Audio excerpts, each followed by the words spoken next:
En 20 ans, le mondial de l'automobile de Paris veut prouver qu'il est encore pimpant, jeune et plein d'avenir. Bienvenue, Luc Châtel. Bonjour Jean-Pierre Camache. Romain a parlé de la plateforme de l'automobile. C'est quoi ça? C'est 4000 entreprises de l'industrie automobile, sous-traitants, équipementiers, constructeurs. Ça représente 400 000 emplois en France.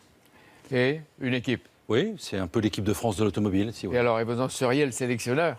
Oui, ça c'est vous qui le dites. En tout cas, nous avons décidé de mieux nous organiser, mutualiser des moyens, nous tourner vers l'avenir pour relever les défis que vous évoquiez, c'est-à-dire les défis du futur de l'automobile. D'autant plus que la concurrence est féroce à l'échelle mondiale.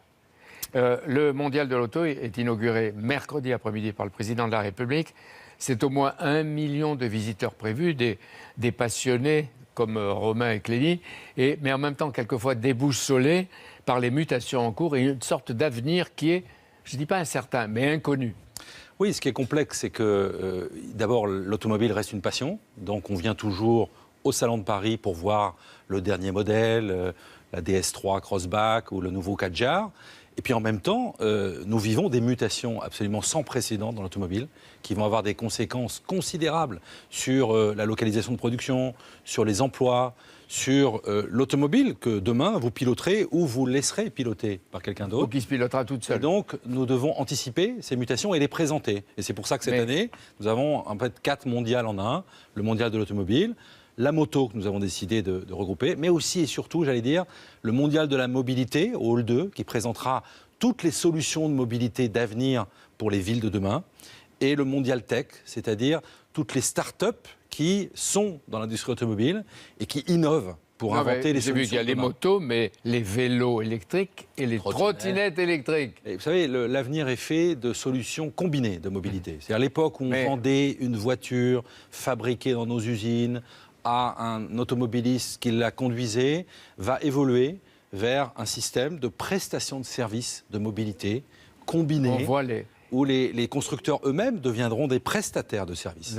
Ça commence avec Paris, regardez. Donc les concessionnaires dans toutes les villes, c'est fini, à terme? Non, c'est pas fini, mais le modèle va évoluer. Vous savez, dans un monde qui bouge aussi vite, si vous ne bougez pas vous-même, vous mourrez. Voilà. Donc il faut s'adapter. Le salon lui-même le fait. Au XXe siècle, notre pays était un des phares de l'industrie automobile et de la voiture, avec des hauts et des bas et des crises, etc. Au XXIe siècle, est-ce qu'il garde sa place et son rang, ou alors c'est fichu? C'est tout l'enjeu précisément de ces défis. Vous savez, pendant un siècle, effectivement, l'industrie automobile, elle a progressé à base d'innovations incrémentales, c'est-à-dire les ingénieurs progressivement ont découvert de nouvelles innovations et les ont présentées au public. À chaque fois, c'était des avancées pour les consommateurs, hein, c'est-à-dire que ce n'est pas un hasard si en 15 ans, on a divisé par 2 les particules qui sont émises par un véhicule neuf. Parce qu'aujourd'hui, il y a la bataille du climat. Absolument. Et apparemment, dans ce que vous dites, vous faites plus confiance aux ingénieurs et aux chercheurs que ce que vous appelez les lanceurs d'alerte qui se pavanent dans les médias. Qu'est-ce que ça veut dire? Ce que je dis, c'est que nous ne contestons pas le changement climatique. C'est un fait. Ce n'est pas une option, le changement climatique. Il est sur la table. Et la question qui vient immédiatement derrière, c'est qui sera acteur de ce changement climatique? Eh bien, ceux qui seront les acteurs, ce sont les ingénieurs de l'automobile qui vont être capables de trouver des solutions pour adapter le modèle, pour aller progressivement vers une électrification, pour faire en sorte que l'innovation soit au service de la planète. Alors ce soir, le président de la République vous offre un dîner consacré au futur de l'auto. Vous serez les grands constructeurs, etc. et le sélectionneur. Qu'est-ce que vous attendez de lui? Écoutez, d'abord, c'est toujours une bonne chose lorsque le chef de l'État s'intéresse au sujet de l'automobile, de l'industrie en général, qu'il connaît bien puisqu'il a été lui-même ministre de l'Industrie. Ce que nous attendons, c'est que l'État continue à travailler étroitement avec nous pour faire en sorte que la France, grande nation automobile, vous l'avez rappelé, soit un grand acteur de la mobilité du XXIe siècle. C'est-à-dire qu'en gros, nous soyons attractifs, que l'État soit le partenaire qu'il est. Nous avons signé un contrat de filière avec l'État il y a 6 mois. Nous avons pris des engagements mutuels. Les constructeurs vont multiplier par 5 le nombre de véhicules électriques en 5 ans. Vous publiez 30 000 multiplié par 5, ça fera 150 000 voitures. Nous visons un parc d'1 million de véhicules électriques en 2022. Vous savez, ces changements vont se faire progressivement. Et ils se font là sous nos yeux. Ils se font. Alors le président de la République rentre de New York et des Antilles. L'État pousse là-bas la reconstruction nécessaire. j'ai envie de dire, contre les retards, il l'a dit, le clientélisme et la corruption. Mais est-ce qu'il a raison d'aller, comme il le fait, au contact direct au cours de ses visites? Vous avez vu des présidents de la République qui étaient parfois vos amis. Par exemple, cette photo polémique qui a aussitôt déclenché la réaction indignée de vos amis, de vos anciens amis les Républicains, et surtout de Marine Le Pen. Emmanuel Macron a aussitôt répliqué, d'abord il dédramatise, il ne changera pas. On l'écoute. On ne tirera rien des discours de haine. Et donc, ce qui fait que je me suis battu pour être élu face à Marine Le Pen, et que je suis là aujourd'hui, c'est parce que j'aime chaque enfant de la République, quelles que soient ses bêtises. Parce que bien souvent, parce que c'est un enfant de la République, il n'a pas choisi l'endroit où il est né. Il ne déteste pas de prendre des risques, est-ce qu'il a raison? Là, vous m'attirez vers un terrain très qui n'est plus brièvement. le mien, Jean-Pierre Elkabbach. Voilà, ce qui m'intéresse, c'est... D'accord, l'avenir de l'automobile. Mais là, qui ne regarde personne sur cette question. Par contre, ce qui m'intéresse, c'est l'implication du chef de l'État sur l'avenir de l'industrie automobile. C'est ça qui m'importe. Et je constate que c'est une première que le président de la République reçoive à l'Élysée les industriels de l'automobile ce soir. Mais il n'y a pas trop de risques à aller comme ça, vous qui avez de l'expérience. Vous m'avez suffisamment interrogé pendant des années lorsque j'occupais des responsabilités politiques. Cette page est tournée et je suis là pour vous parler en tout cas, du mondial et de l'avenir de cette industrie. Ce soir, avec vous, les constructeurs, ils ne prennent pas des risques. Non, il vient prendre des risques. Vous savez, la question, c'est comment faisons-nous de la France cette terre d'accueil pour l'industrie automobile et la mobilité au XXIe siècle. Vous avez dit que l'État en faisait déjà beaucoup. C'est vrai que vous avez le bonus-malus. Oui, et nous, ce que nous attendons, je complète ma réponse de tout à l'heure, ce qui est important pour les industriels, c'est de la visibilité dans le temps. C'est-à-dire que ces engagements ne restent pas uniquement sur papier. L'État s'est engagé, par exemple, à multiplier par 5 le nombre de bornes de recharge. C'est très important. Si vous voulez que le parc automobile se développe, voilà. Mais vous avez le il s'est engagé à pérenniser les systèmes de bonus-malus, ce qui est essentiel, parce qu'il faut de l'incitation pour passer aux véhicules électriques. Donc nous attendons... Et il y a la prime à la conversion dont parlait ici Elisabeth Borne, la prime à la conversion, 250 000 cas. C'est une vraie réussite. Et apparemment, elle va le maintenir, donc c'est intéressant pour vous. C'est une vraie réussite. Mais si vous voulez, nous aurons d'autant plus besoin de ces bonus lorsque nous allons assister à l'accélération de l'utilisation de véhicules électriques. Et c'est bien cela sur lequel le gouvernement s'est engagé. Mais pourquoi aider le développement de la voiture alors que les métropoles, les villes veulent interdire ou réduire la circulation et la présence de l'auto? Et qu'en plus on développe les bus, les métros, les tramways, c'est-à-dire les transports publics. D'abord, il y a une contradiction entre les deux. Non, il n'y a pas de contradiction parce que quand vous êtes maire, j'ai été moi-même maire, l'important c'est de fluidifier ce qu'on appelle la mobilité. Et je l'évoquais tout à l'heure, de plus en plus, vous aurez des solutions combinées de mobilité. C'est-à-dire que le véhicule automobile sera l'une des solutions en harmonie, en coordination avec d'autres moyens de locomotion. Ce que les maires cherchent, et il faut les entendre. Quand vous avez 40 maires du monde entier qui s'expriment, qui prennent une position, le devoir d'industriel, c'est de les écouter. Eh bien, ce qu'ils cherchent, c'est effectivement d'avoir des villes plus propres. Nous travaillons avec les mairies à des solutions qui sont plus propres, qui vont vers l'électrification. La batterie est une solution, elle n'est pas l'unique. Et le pire serait de choisir a priori une solution sans effectuer ce qu'on appelle des audits 360, c'est-à-dire veiller à ce que l'ensemble du système soit bien vertueux. Et on voit bien que les enjeux sont pressants, pour ne pas dire urgents.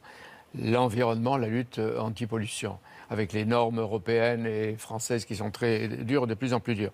Les révolutions technologiques et électriques dont vous parlez, les changements d'usage de la voiture, et j'ai envie de dire la conduite de la voiture sans pilote. Il y a urgence. Est-ce qu'on sait s'adapter aujourd'hui ? Les constructeurs automobiles français l'ont montré. Vous savez, je les ai connus il y a 10 ans, j'étais secrétaire d'État à l'industrie, au bord du gouffre. Ils ont failli faire faillite. Ils se sont redressés comme jamais. Quelle a été la clé de ce succès ? L'innovation. Regardez, Renault a multiplié par 2 la part dans son chiffre d'affaires de l'investissement dans la recherche et le développement. Valeo a multiplié par 3 le nombre de ses chercheurs. Michelin et Plastic Omnium ont ouvert en France des centres de recherche et développement, dernier cri, absolument exceptionnels, et sont très avancés, par exemple, sur ce qu'on appelle la pile à combustible, c'est-à-dire le véhicule à hydrogène. Donc, la réponse à la crise d'il y a 10 ans, c'est l'étape d'après. La réponse à la crise d'il y a 10 ans, ça a été innovation, innovation, innovation. Ils sont dans le coup aujourd'hui. Et qu'est-ce que réclame le client ? L'acheteur éventuel. Le client, il réclame un service de mobilité quotidienne à moindre coût et qui lui permet d'aller d'un point A à un point B. C'est ça qu'il réclame. Et il réclamera de plus en plus davantage ça que la voiture qui lui appartienne et on monte à Paris pour acheter au salon de l'automobile. D'accord, mais il va venir au salon. Oui, parce que, comme je vous le disais, ce sont encore des passionnés. J'ai vu qu'il y a même des expériences qui vont être en cours. Il y aura une piste d'essai de voitures, place de la Concorde, et ce matin, elle est en construction. Le mondial je peux dire un mot là-dessus, Jean-Pierre Camache. Oui, on a voulu que, si vous voulez, le mondial ne soit pas enfermé, porte de Versailles. L'automobile, depuis 100 ans, elle appartient à la cité. Et nous avons voulu penser au cœur des villes l'automobile de demain. Et il y aura donc place de la Concorde, pendant 2 semaines, un centre d'essai de véhicules électriques. Ne le dites pas trop fort, ils vont y retourner, Romain Clélig, on l'a vu tout à l'heure, dans une voiture électrique de luxe. Le mondial de l'auto est déserté par quand même une dizaine de grandes marques qui représentent à peu près 40% du marché, d'après ce que j'ai vu. Et ce sont les salons de Paris, Détroit, Genève qui sont atteints. Parce que les gens disent que ça coûte cher à un constructeur. Pour être au mondial de l'auto, ça coûte combien ? Ça dépend de la taille de votre stand, en gros. Mais ça coûte plusieurs dizaines de milliers d'euros. Voilà. Donc oui, c'est un investissement. Mais alors, je réponds à votre question. Oui, le monde des salons est en mutation, mais comme l'automobile est en mutation. Et c'est vrai qu'un certain nombre de grands constructeurs mondiaux aiment bien les nouveaux salons tournés autour de l'électronique, Las Vegas, par exemple. Justement, parce que là, il y a beaucoup d'électronique. Mais ça n'empêche pas, on parle des absents, mais ça n'empêche pas de regarder les présents. Vous savez, nous aurons au Mondial de l'automobile 500 marques qui seront présentes à travers le Mondial de l'automobile, mais à travers aussi Mondial Tech, à travers la mobilité, très bien. Des opérateurs qui ne viennent jamais. À propos, vous roulez dans quelle voiture vous ? Moi, je roule, j'ai une voiture. J'ai une voiture pour tous les jours qui est une Talisman Renault et j'ai la nouvelle, pour mes loisirs, j'ai la nouvelle DS7 Crossback que j'encourage à vous-même. Et vous savez que dans une DS7 Crossback, la voiture que j'utilise pour mes loisirs, eh bien, il y a plus de technologie que dans un Boeing 787. C'est-à-dire que la puissance de calcul, la capacité à interagir chaque seconde avec les éléments extérieurs, est supérieure à ce qu'elle est dans un avion. Mais bientôt, elle n'aura plus besoin de vous pour conduire. Progressivement, c'est l'étape d'après. Nous allons vers plus d'autonomie choisie ou de l'autonomie qui sera proposée comme service dans le cadre de véhicules semi-collectifs. Renault, par exemple, propose au salon une navette semi-collective, un robot-taxi, si vous voulez, qui vous prendra chez vous et vous emmènera chez CNews le matin. Et vous pourrez choisir si vous avez un voisin, si vous avez un compagnon de route ou non. Mais on voit bien qu'à travers ce que vous dites et en même temps l'électrification en cours, on change d'époque.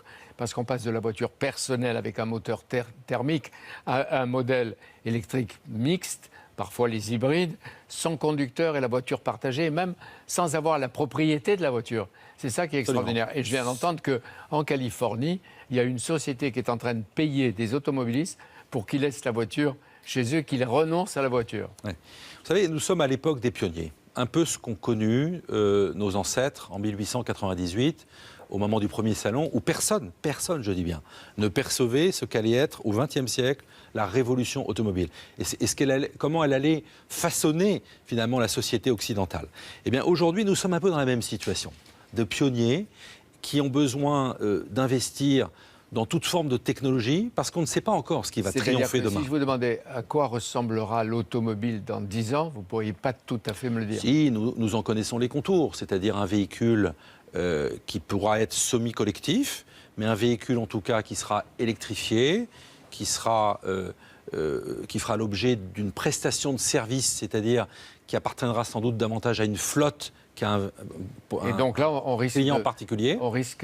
Est-ce qu'on risque d'avoir ici sur le marché Google, Amazon aussi Alors évidemment, c'est tout le défi, c'est que nous changeons de modèle, ça veut dire qu'il y a un certain nombre de barrières à l'entrée qui tombent. Il faut bien avoir en tête que dans l'automobile, la barrière à l'entrée première, c'était l'investissement dans un moteur qui coûte très cher. Développer un moteur thermique, c'est plusieurs milliards de dollars.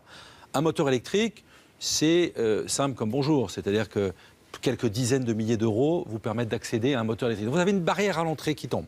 Et puis vous avez des acteurs qui sont des acteurs de ce qu'on appelle les telcos, qui sont du digital, qui investissent des milliards de dollars depuis des années pour produire. Qui sont les principaux concurrents? Les concurrents, ils seront... D'abord, vous savez, aujourd'hui, l'automobile, c'est un marché mondialisé. C'est 100 millions de véhicules cette année qui sont vendus. Il y a 1 milliard de véhicules automobiles dans le monde.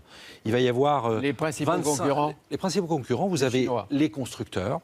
Les Chinois ont engagé massivement le virage vers l'électrique, avec des moyens tout à fait exceptionnels.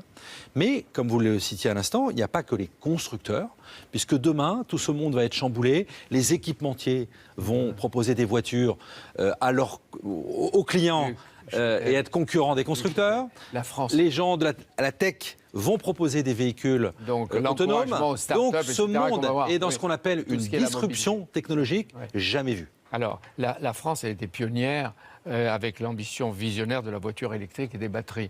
Là, aujourd'hui, d'après ce que je lis, ce sont les Chinois qui sont devenus leaders des batteries. C'est-à-dire que si on ne se réveille pas, on va devoir dépendre des batteries chinoises quand on va avoir sa voiture.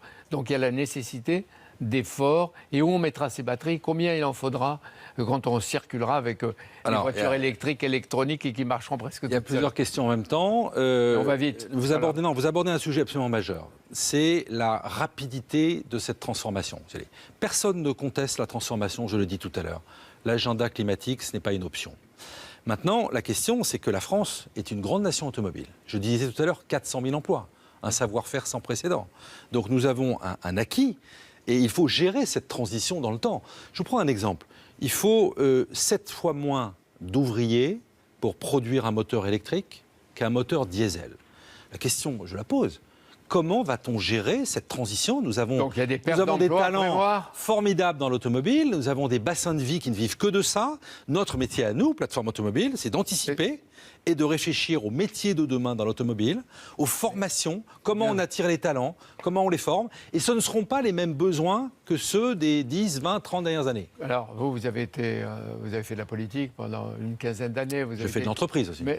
En 12 ans. D'abord, après maire, député, ministre, etc. Là, c'est une conversion définitive? Écoutez, moi, j'ai décidé de changer de vie. C'est ma 3e vie professionnelle en 30 ans. C'est la mode, changer de vie. Écoutez, mais je pense que les passerelles, c'est positif. Mais lors des prochaines batailles qui vont être rudes, et c'est ma dernière question, par exemple la bataille européenne, vous n'avez pas envie d'aider Laurent Wauquiez? Non, moi, la politique a été une période formidable de ma vie. J'ai décidé de tourner la page et je regarderai, par contre, ce que sont les propositions des uns et des autres pour faire en sorte que l'automobile ait sa place, et toute sa place en Europe dans les 10 ou 20 prochaines années. Vos amis républicains ont un projet stratégique sur la voiture. Sinon, vous ne les suivez pas. Écoutez, ce que font les républicains, regardent les républicains. Moi, j'ai pris mon autonomie. Je suis aujourd'hui avec la filière automobile. Je souhaite son développement. L'industrie, l'automobile, la nouvelle passion de Luc Châtel. On peut dire une ancienne passion de Luc Châtel. Une des passions de Luc Châtel. Merci d'être venu. Merci. Bonne journée et bon salon. Merci.